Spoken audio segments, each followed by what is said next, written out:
You've made my day clicking on this video. For those who don't know, my name is Skylar, and I am back with another scary story from the internet. Before I get into it, I'm very new on YouTube and everything, so if you do like this video or you like the kind of content I'm coming out with, etc., don't forget to subscribe, show support in any way that you can. And now we're gonna get into why you shouldn't look out your window at 3:33 a.m. So I'm looking up into the corner because that's where I have my story up on my computer. So I hope that doesn't bother you. I have to find out, Marie. I have to end it. Can't go on like this. I still love you, even though you don't love me back. Look after Lucy. If you wake up at 3:33 a.m., don't look outside. That's what my husband's note said, the note he left before he vanished. Just walked out of the house in the middle of the night and never came back. Front door wide open, his car still parked in the drive, his clothes still hanging in the cupboard. He even left his toothbrush. And I will let you know before the story lets you know that they are actually English or like British or whatever. I suppose I should start at the beginning. It's just hard to know exactly when that was. Liam and I have been married for almost 8 years, but had been having problems for more than half of that. After our daughter was born, our sex life fizzled out, and I suppose things spiraled from there. We never could quite get on the same page. Every small thing would inevitably lead to massive arguments. When old frustrations don't get a chance to evaporate, they just simmer under the surface. And I think we were both guilty of spilling over the edges at the slightest increase of that. Eventually, we simply found it easiest to stay out of each other's way. We each had domination over different chores. He cooked, I cleaned, and generally the only time we spent together was sleeping. That's kind of a horrible relationship. One particular morning, as I stirred from my dreams, I was surprised to find him sat up in bed, propped up against the backrest, staring forward into the space. Normally, once Liam was awake, he was up and about. Maybe it was because of his work or his outdoor hobbies, but he had always been a morning person. He noticed I was awake and snapped himself out of whatever thoughts he'd been ensnared in. Ensnared? Everything okay, I asked? Just tired, he said, stretching like a bear out of hibernation, as if to exaggerate the point. Clambered out of bed, paused as if hesitating whether to tell me something. As he dressed, his voice took over an air of forced casualness. Woke up in the middle of the night and checked the clock, tossed around for what felt like hours, and when I looked back at the clock, it was still the same time. Must have misread the clock the first time, I yawned, rolling over and closing my eyes. I could hear him muttering to himself as he put his socks on, something about never believing him about anything. If my eyes were open, I would have rolled them. The rest of that day was normal enough. He took Lucy to school, went to work. I probably would have forgotten all about it. But after we'd gone to bed, I awoke to a thud in the dead of night. Barely visible in the starlight drifting around the curtains, Liam stood at the foot of the bed. I sat up, rubbing my eyes. "What are you doing?" "Stupid phone doesn't work," he snapped. "Not so loud, you'll wake up Lucy," I hissed. "First the clock freezes, now my phone won't turn on," he moaned, albeit quieter. My eyes drifted to the floor where a dim rectangle of light was reflecting off the carpet. "Well, it's on now." Liam stopped pacing and turned around as he scooped up the phone. Its bright screen illuminated his face, wrinkled up in confusion. Might have knocked some sense to it. Using his phone screen as a light source, he walked out the door towards the bathroom. "Clock definitely needs new batteries, though," he added in a whisper. Stretching over his side of the bed, I reached over his pillow to the bedside table and lifted his alarm clock. There you go. Stretching over his side of the bed, I reached over his pillow to the bedside table and lifted his alarm clock to face me. Its black face showed the large crimson numbers on digital display, 3:34 a.m. As I squinted at it through the darkness, it flickered to 3:35. Seemed to be working fine to me. I rolled over to my side of the bed and went back to sleep. It was my turn to take Lucy to school that day, and as I got her dressed, Liam made breakfast. Turned out he actually woken her up when he'd thrown his phone and must have felt guilty since he made pancakes. They'd always been Lucy's favorite, probably from one movie or another, and despite Liam's insistence that we're not Americans, we don't have pancakes for bloody breakfast, he knew that they were an easy way to make her happy. That was one thing I can't fault my husband for. He did love our daughter. It wasn't often he went out of his way to make her happy, but I supposed he tried when it mattered. Like, what do you have for freaking breakfast then? Like, I don't know why that's such an offense. I feel like Canadian people would do that because they have maple syrup. So it's not just American. But the next morning, he was in a foul mood. "Oh, now she's awake," he grunted sarcastically when I walked into the kitchen, fastening up my dressing gown. I ignored the comment. It wasn't like I slept in overly long. Besides, it was a weekend. I braced myself for a tense breakfast, sat in frosty silence, but as I approached the worktop, my eyes fell on a black screen covering... Wait. Okay, so it's the next morning.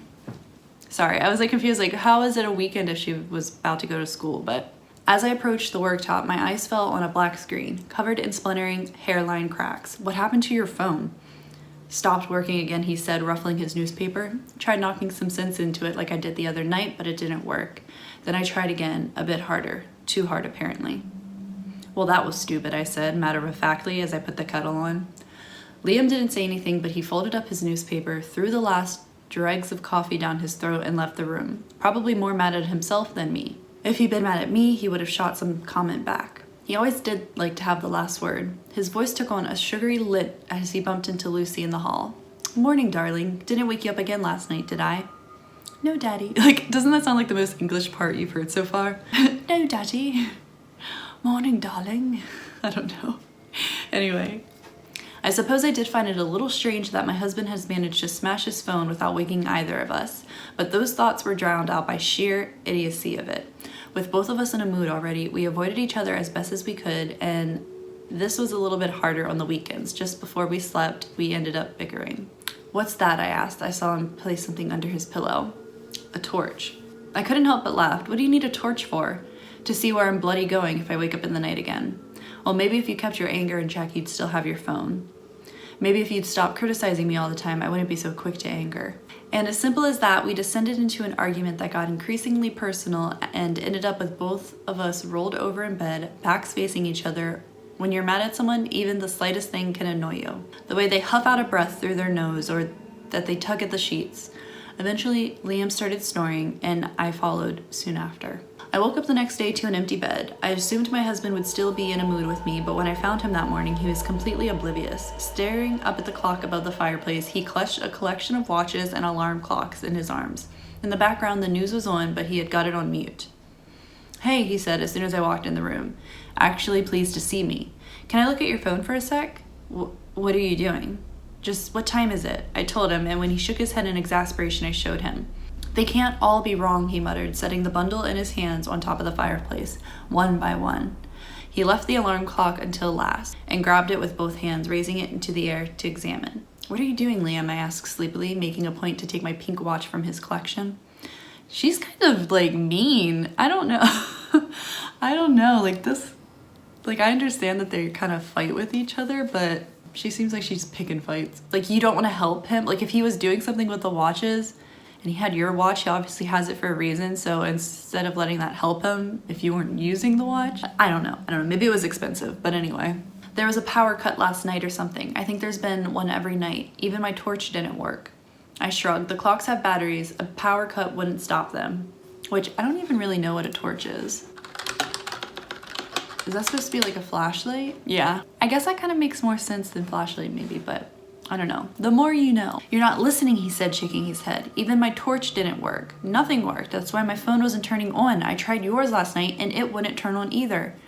You were going through my phone last night? No, he said. I was seeing if it worked and it didn't. Nothing did. Not the lights, not the fridge, not the watches. The only thing in the whole house that was still on was this clock. He raised the little alarm clock in his hands and it was stuck on the same time, 3:33 a.m. Are you sure this wasn't a dream? It wasn't a bloody dream. Okay, so there was a power cut last night, I said, making my way towards the door. Do you want a cup of tea? Do you want a cup of tea? It wasn't just... He started rubbing at his brow in genuine exasperation. Look, I was up for a while, at least an hour, it had to be. And all the while, nothing worked. All the while, this clock said 3:33 a.m. And then suddenly everything turned back on, back to normal, and this clock said 3:34. So what are you saying? He gestured wildly to the television, pointing at the little timer at the bottom of the screen, holding up the alarm clock to compare. How could it be the same? Where has the time gone? His movements were so frantic he looked like he was 2 steps away from frothing at the mouth. It must have been a dream, Liam. I don't know. Call the electric board or something, see if they've had power cuts. I'm making a cup of tea.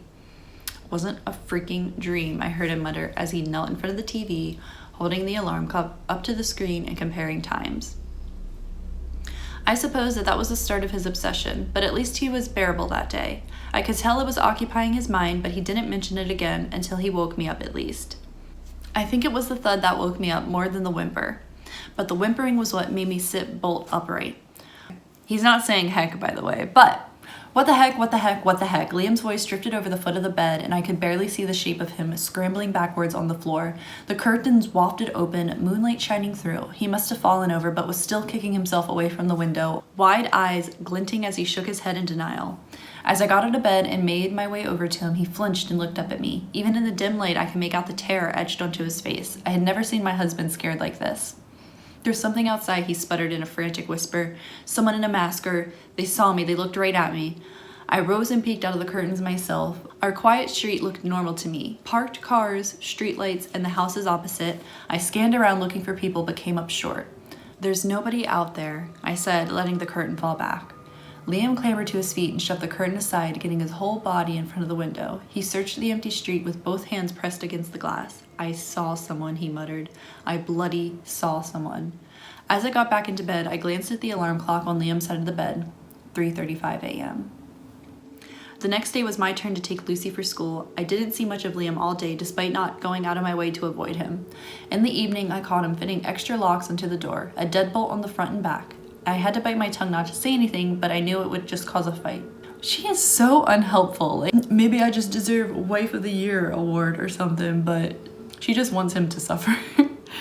Besides, we lived in an okay neighborhood, but maybe a bit of an extra caution wouldn't go amiss. What if Liam had seen somebody out there, looking to rob us or hurt us? Now you're thinking, girl. Now you're thinking. I stirred that night to find the bed empty. A quick glance around the room told me Liam was elsewhere. Since I was already awake, I decided to go to the bathroom, and on the landing I bumped into my husband, walking up the stairs.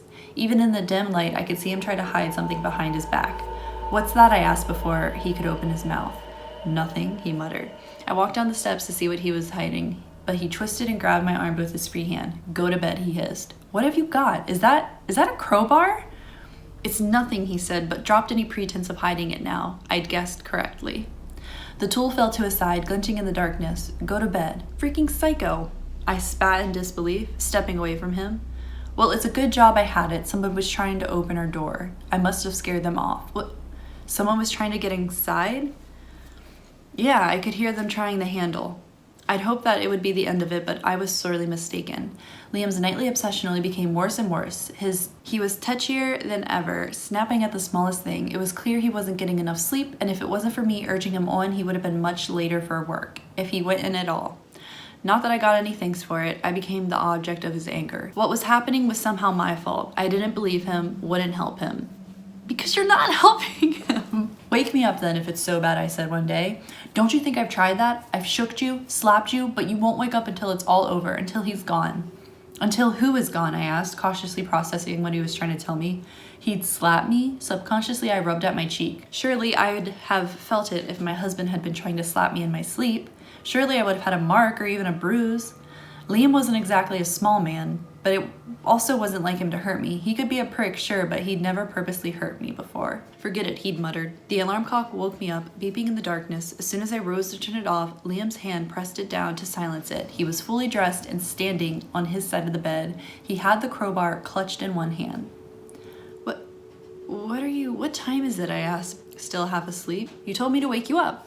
I can't do it once it starts, but maybe it'll work if you're awake before." He stalked towards the window, opened the curtain a crack with his crowbar, peeking through. "For God's sakes, Liam," but I got up, all the same. If it would keep him quiet and get him back to some normality, I'd tolerate it. It was hard to believe I found myself wanting the old Liam back. His new version was making me see how good we had it before. Like, this woman. 3:32 a.m. the clock read. Standing on the other side of the curtain, I pulled it open and peered outside. Nothing except our quiet road, street lights casting an artificial haze across the asphalt pavement. A distant rumble of a car speeding along a connecting road, unseen. "So what am I looking for exactly?" I asked. Liam didn't reply, so I kept watching the streets outside and watching. Shaking my head, I eventually pulled my head away from the curtain and turned to Liam, but he wasn't there. I looked around the room, he wasn't there at all. I never heard him leave. A quick glance at a clock told me it was 3:38 a.m. Deciding it would be best to look for Liam before returning to bed, I crept out of my room. I eventually found him downstairs on the kitchen floor, hugging his knees and crying. Even despite my current mood for my husband, he looked so weak and fragile I couldn't help but hug him. The crowbar lay on the tiled floor beside him. "I made it so much worse," he croaked. "He's never got that close before."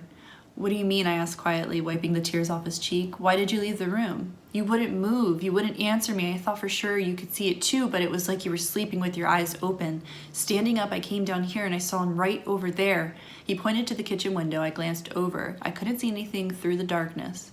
Liam swallowed and spoke again, hands trembling. I opened the window to yell at him to scare him off, but it was like he was sliding towards me, but fast. Being pulled through the gap I was making, pulled inside. He almost touched the glass by the time I slammed it shut. Liam broke off and began crying again. Oh God, I made it so much worse. As I looked at the kitchen window, I did notice something. It was whisper faint and fading still. I stood and made my way to the window. If it wasn't for our neighbor's security light in the background, I'd never have made it out. But sure enough, on my window, my husband said he'd opened, was a faint smear of condensation, the kind a hot breath makes on a cold surface. I wiped at it with my fingers, but it didn't come away. It was on the other side of the glass. As I watched it fade away, I tried to reassure myself it couldn't have been breath marks from a person. It was too tall. They'd have to be 7 foot tall or so to make marks like that, but it did unnerve me. Coupled with my husband's reaction, it was hard not to tremble myself. At this point is when I realized that I wanted to read this for a video, so here we go. I led him back to bed and we tried to sleep, or one of us did at least. Liam just sat up all night, just sat there, staring at nothing, shaking. The next day I called the electric board to see if they had any reports of power cuts in our area. Not for a couple months, they said, and then I called the non-emergency number for police to see if they had any break-ins or home invasions around my postcode lately. They were reluctant at first, but eventually told me no increased activity in your postcode, ma'am. That didn't leave me with many choices. The simplest explanation is often the correct one, and the simplest explanation was that my husband was losing his freaking mind. That didn't explain the fog on the window, but maybe that was just damp air or a trick of the light. Whatever the explanation, my husband's behavior was starting to get out of hand and was scaring Lucy. His eyes were constantly wild and nervous and as though expecting something to lurch out of the shadows at any moment. He brought extra locks for the windows, security cameras, and even metal grills to fix over the downstairs windows. I drew the line at that. I was already close to taking Lucy and walking and told him as much. I had hoped it might have snapped him out of it, but all he said was fine. He let the girls off, but installed the rest. That night, I made him sleep on the sofa downstairs and had restless sleep myself, drifting in and out. After a bit of tossing and turning, I wondered what time it was. I reached for my phone, but the screen wouldn't turn on.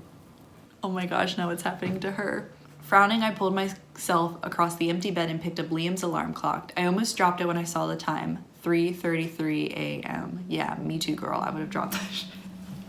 Scrambling out of bed and putting on my dressing gown, I tried the bathroom light switch, but nothing happened. Same in the hall. Was this Liam's idea of a joke? He was so desperate for me to share his delusions that he'd somehow turn everything off? That would be easy enough, I suppose.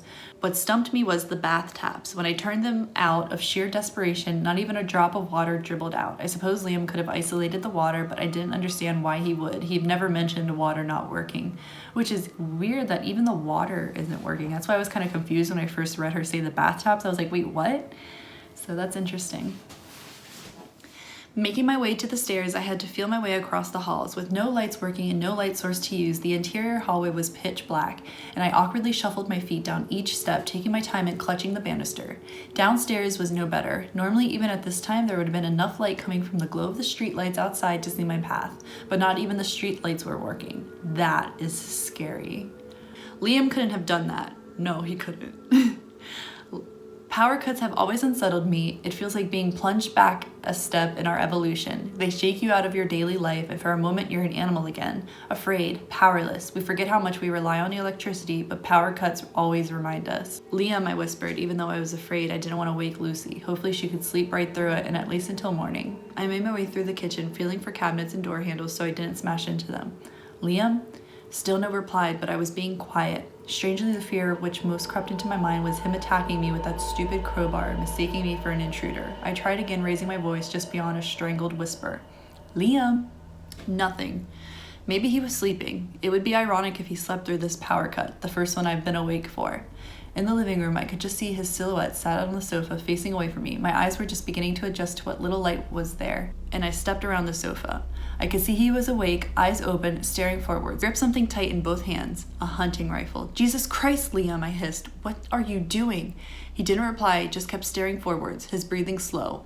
"You know I hate that thing," I muttered, twisting to see what he was looking at. A window facing our garden. It was hard to tell with just a slither of moonlight to see, but it didn't look like anyone or anything was out there. Turning back to Liam, I took a hold of the gun and tried to pull it out of his grip. He didn't budge. Not even the barest hint of emotion passed his face. Him and that stupid gun. He told me he sold it after his last trip. I tried again, really trying now, bracing myself to wrench it as hard as I could. Again, Liam didn't even wobble. He didn't even look like he was tensing. "Well, I believe you know," I said, letting go of the weapon, "but I wish you'd stop acting like this. Just tell me what's wrong." Liam said nothing, did nothing, not even so much as frown. Even his breathing was the same, steady pace. I tried pulling him up, but it was like he was frozen solid. It began to scare me a little. "Liam," I asked, genuinely worried. Still no reply as I looked closer, realizing something. Liam wasn't blinking. Ugh, that's creepy. I took him by the shoulders and tried to shake him, but he didn't even wobble. It was like trying to push a wall. That's when I remember what he'd said the time he'd woken me up with the alarm. It was like you were sleeping with your eyes open. His words echoed in my mind, and a thought gripped me. One way to test if he was pretending. I raised a finger to his face and slowly, carefully brought it to his eye. My finger pressed into the white of his eyeball, wet and squishy. Liam didn't do as much as blink. What? Ew. I took an involuntary step back and clasped my hand over my mouth. Liam's body was here, but he wasn't, sleeping with his eyes open. Comatose. Clasping on the chair in front of him, my mind raced. Was this what he'd been going through? Every night, trapped in this place where nothing worked alone? He said it felt like hours. Surprisingly, that gave me some comfort. I could just wait. I could just wait until it was over, so that's what I did. I sat in that chair and I tried to go to sleep, but no matter what I tried, I just couldn't seem to drift off. Try as I might, my mind was awake. Eventually I gave up and just sat there, waiting, shivering in the dark. It did feel like hours had passed and still nothing worked. Occasionally I'd try again, just in case, whispering to my statue of a husband with no reply. As I sat in that chair, willing time to creep forwards, waiting for the light to come back to the world, something else tickled the back of my mind. My husband had seen someone outside. Maybe I wasn't alone. Oh my gosh. The thought sent a chill down my spine, and my eyes darted amongst the black windows around me. Each one could be hiding someone. Whoever was out there, he had brought my husband to tears. I drew my knees up, clutching them for warmth. It didn't work. Goosebumps prickled my skin, and I wished my husband would say something, anything. The way he stared at the window behind me with such intensity made me keep checking over my shoulder. Faced with internal weight and just my husband's vacant body for company, my glances to each window became increasingly desperate. Part of me wanted to see something, just see something and have done with it. How long had I sat there? 4 hours? 5? I decided to stand, to stretch my legs and warm up, if anything. Creeping to the garden window my husband was facing, I gave a long, considering search among the dark. I couldn't see anything. Whether it was paranoia or something else, it felt like someone was watching me through the windows. I kept to the walls as I stalked around the room, only peeking the barest slither of my face around the window frame. The street outside looked as cold and alone as I felt.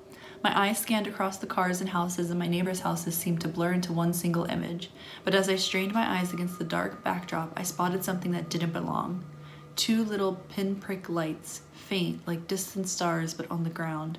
Squinting and trying to make sense of it, I wonder if it was an animal. The lights were close enough together to be eyes, and the bony, straggly shapes above the lights looked like antlers. I realized the rest of it was blocked out by a parked car, and stood on my tiptoes for a better look. I almost screamed when I saw the rest of the body, a man's body, standing perfectly still into the darkness. As the sound left my throat, whatever it was, it turned its head, antlers swaying in the night. The pinprick lights of its eyes erupted into twin torrents of light, blinding me. I threw myself out of view, hiding behind a wall as a beam of pure light flooded the room, illuminating my husband on the sofa, still clutching his gun, still motionless. That light moved with intent, searching as I ran. As I made it through the doorway, illumination splashed against another timber frame, my own shadow stretching in front of me. I twisted around the corner, almost slipping on the kitchen tiles. I couldn't grab the gun. My husband's grip was too strong, but I knew he kept the crowbar upstairs in the wardrobe. As I ran up the stairs, the twin beam of lights followed, passing the hall window. White light passed around the curtain, matching my pace, light spilling across the edges as I ran. Even though the curtains were drawn, whatever it was watching me, knew exactly where I was. Throwing open the bedroom door, I prepared to dive for the wardrobe, for some slim chance of defending myself. In the dark room, my eyes snapped to only light, crimson numbers in the darkness. 3:33 a.m. Behind me, light splashed my shadow across the carpeted floor, and I fell to meet it, too scared to scream, turning around expecting to see a figure with headlamp eyes and antlers towering above me. but it was just the hall light. Distant gushing water came from the bathroom. The power was back on. The water was back. I glanced around the room, back at the alarm clock, tauntingly reading 3:34 a.m. Hard to say how long I lay there, gripping the carpet and sobbing, gut-wrenching wails that hurt my throat. I didn't dare look at the clock. I just lay there, basking in the light, knowing that means I was away from that place. Lucy found me, and maternal instincts swallowed my fears. I forced myself off the floor and scooped her up, wiping away tears. I took her back to bed, wrapped a blanket around myself, and fell asleep in a chair. I believe you, I told Liam the next day, still wide-eyed, state of shock. I was there, 3:33 a.m., Everything was turned off, even you.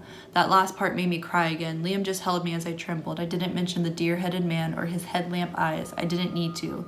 Liam had seen him too. We both called in sick, and this time I said nothing when Liam fit the window grills. I even let him bring the hunting rifle into the bedroom.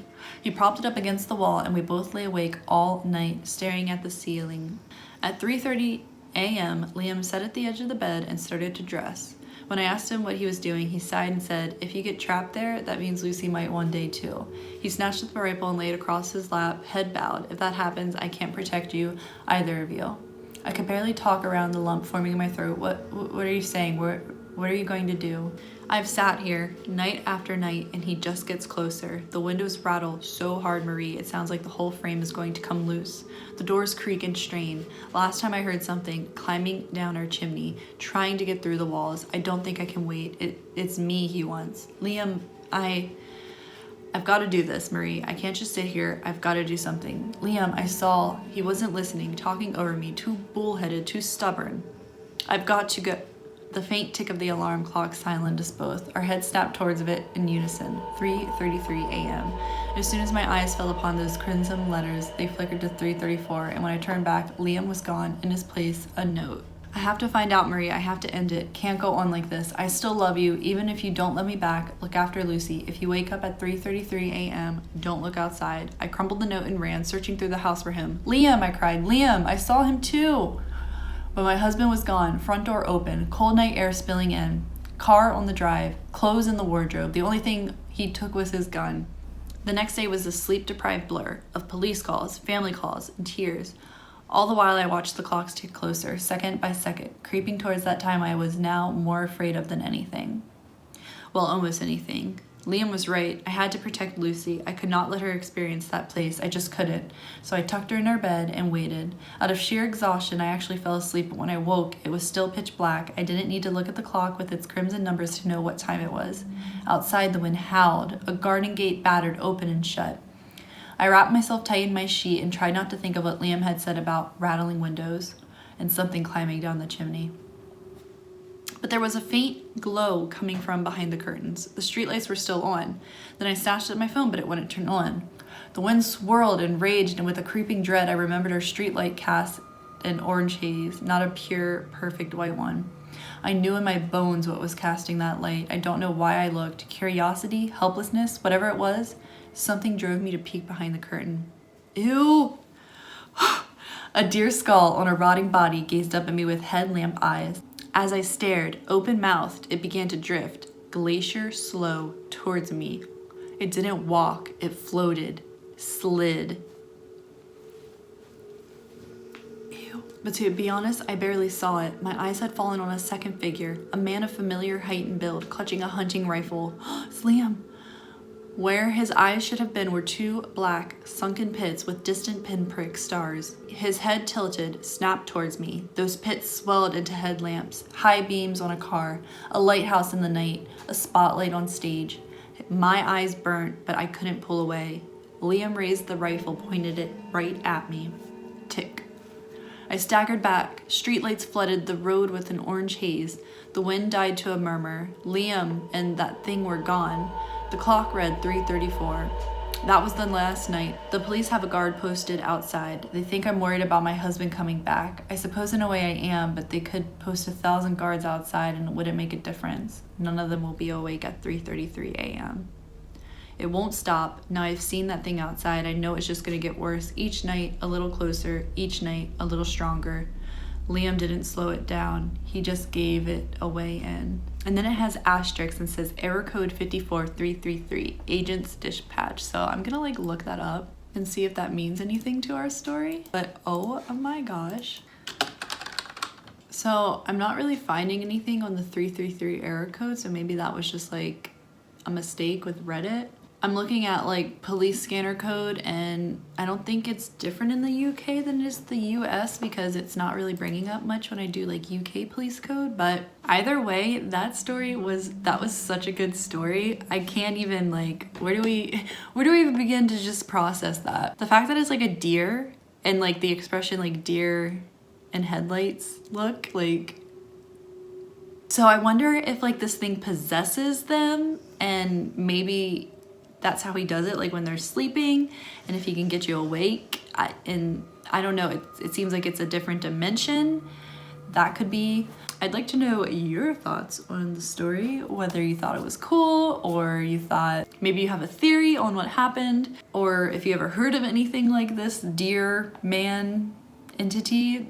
It's so creepy how when they wake up, the other person doesn't, it's like only one person can be in that place. So it kind of feels like it's like a personal attack. In a way, I guess she got what she wanted because ultimately she wasn't happy married to Liam, and now she doesn't have to be.